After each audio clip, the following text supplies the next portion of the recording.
This essay example, as well as thousands of others, is available in text format on our website for free and without registration. Simply Google Ivy Panda Free Essays.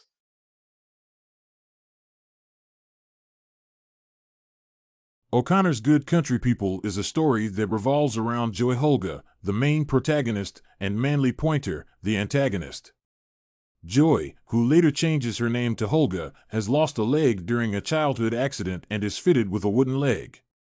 She holds a doctorate in philosophy and has a disdain for her mother's Southern Christian manners. She leads a reclusive life, till one day, she happens to meet a charming Bible salesman named Manly Pointer. She connects with the salesman instantly due to her declaration of atheism.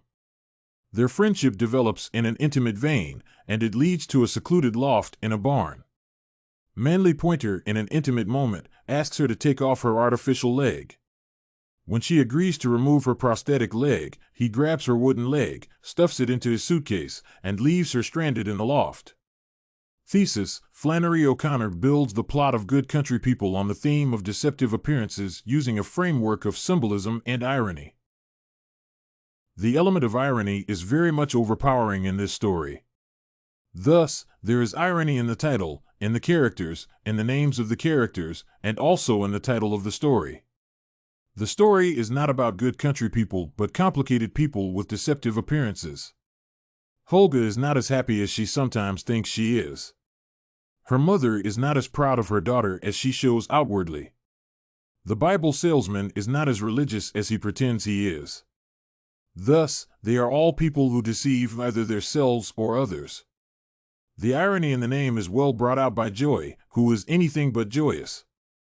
Sometimes, she took walks, but she didn't like dogs or cats or birds or flowers or nature or nice young men. She looked at nice young men as if she could smell their stupidity. The loss of her leg in a hunting accident made her feel disillusioned about life. Mrs. Hopewell and Mrs. Freedom are not positive people either, as their names would suggest. Connor's irony is most devastating when there are characters and self-love. The juxtaposition of criminal and lady is evident in Holga, formerly Joy, who delights in her ugliness and intelligence. By an act of will, she loves her brooding, skeptical conception of the world. Her constant outrage had obliterated every expression from her face, but it gives her pleasure. Her artificial leg symbolizes this crippled view. The Bible salesman Miss O'Connor introduces is frightening to Holga. He seems so happy, believing in all the things she cannot. Holga decides to hurt him to regain her cruel certainty. She plans to seduce him. But the Bible salesman turns out to be a criminal who seduces her so that he can add her leg to his collection. Holga allows him to because she likes being worshipped. The end of the story is startling. The Bible salesman flees after admitting that he, too, believes in nothing except his pleasure. Holga is left without her wooden support. She can no longer use the world, it uses her. Connors uses symbolism through artifacts, the main one being the wooden foot of the Holga. When the wooden leg is introduced into the story, the reader is compelled to feel sympathy and pity for Holga because the leg was literally blown off in a hunting accident. Holga is also seen to use the wooden leg as a tool for getting attention at home. For example, she stomps through the house, deliberately making a loud, ugly-sounding noise. Due to her physical disability, she also feels crippled internally and is unable to socialize or mix with the general crowd. She develops her own identity around the wooden leg. According to Flannery O'Connor, the story does manage to operate at another level of experience by letting the wooden leg accumulate meaning. She explains that Joy Holga is not only physically crippled but also spiritually crippled. She believes in nothing but her own belief in nothing, and we perceive that there is a wooden part of her soul that corresponds to her wooden leg. The wooden leg accumulates meaning as the story develops, and the reader gets to know the feelings of the girl about her leg, the views of her mother regarding it, and how the countrywoman on the place feels about it. When the Bible salesman steals it, the reader easily understands that he takes away part of the girl's personality. The story largely concerns deformations of the body, which reflect corruptions of the spirit. Other symbols, such as the Bible, are hollowed out in the center and contain a blue box of condoms and a deck of porn-pictured playing cards. This symbolizes the deception that is possible among religious people such as Pointer. When he steals her prosthetic leg, he proudly declares, "Pointer ain't really my name.